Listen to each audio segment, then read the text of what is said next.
Welcome to the Daily Plunge. We are going through the book of Psalms. We're looking at Psalm 81. It starts off talking about how God is our strength. God is our helper.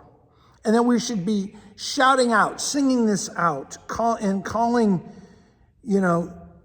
with worship, joyful worship about who God is. And so it talks about, shout aloud to the God of Jacob. And that's a call to the whole congregation, the assembly. And as it speaks about the instruments, it's calling out to the Levite musicians who are part of the temple worship. And then when it talks about blowing the ram's horn, that's an address to the priests. And so the whole congregation is called to worship, not just the priests, right? And he goes on in verse 5, I heard a voice I did not know. And this is the Lord speaking. He's hearing, they're looking back at the Exodus, and he says, I heard the voice of Israel crying out. I never heard them cry out before to be rescued, because God is a redeeming God. He's listening for this. And I heard and I redeemed them, and God speaks about how he went out and he won for himself a victory, and he won a victory for these people that were downcast and overlooked, these slaves. And with that, he established a witness, a testimony for Joseph about how he is a redeeming God. In verses 6 and 7, he says, I removed the burden, the bondage, and I set them free. I rescued you, Israel. And you called on me, and I answered. And the very sense of this is that God's grace was acting. God's redemptive grace was acting to free them from bondage and make them his people. And so he goes on in verses 8 through 10.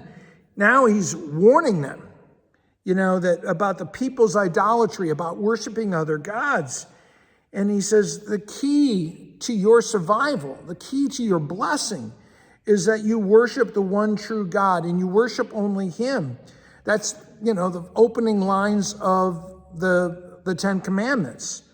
You're not supposed to be worshiping any kind of foreign god. And so he says, I will open your mouth and I will fill it with what? The speech, the gospel, with the word of testimony. And then he goes on in verses 11 and 12, speaking about their disobedience. They wouldn't listen.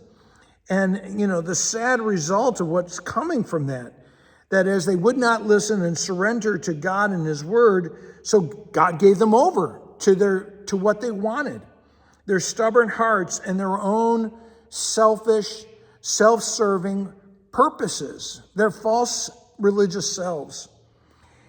And he goes on in verse 13 about how they're still not listening to him, even though they've experienced that, and he's calling on them for their hearts to be changed and for them to follow him. If only you would listen and follow me, I would subdue your enemies and your foes. If we would listen and follow God, instead of relying on our limited abilities, God would be our strength.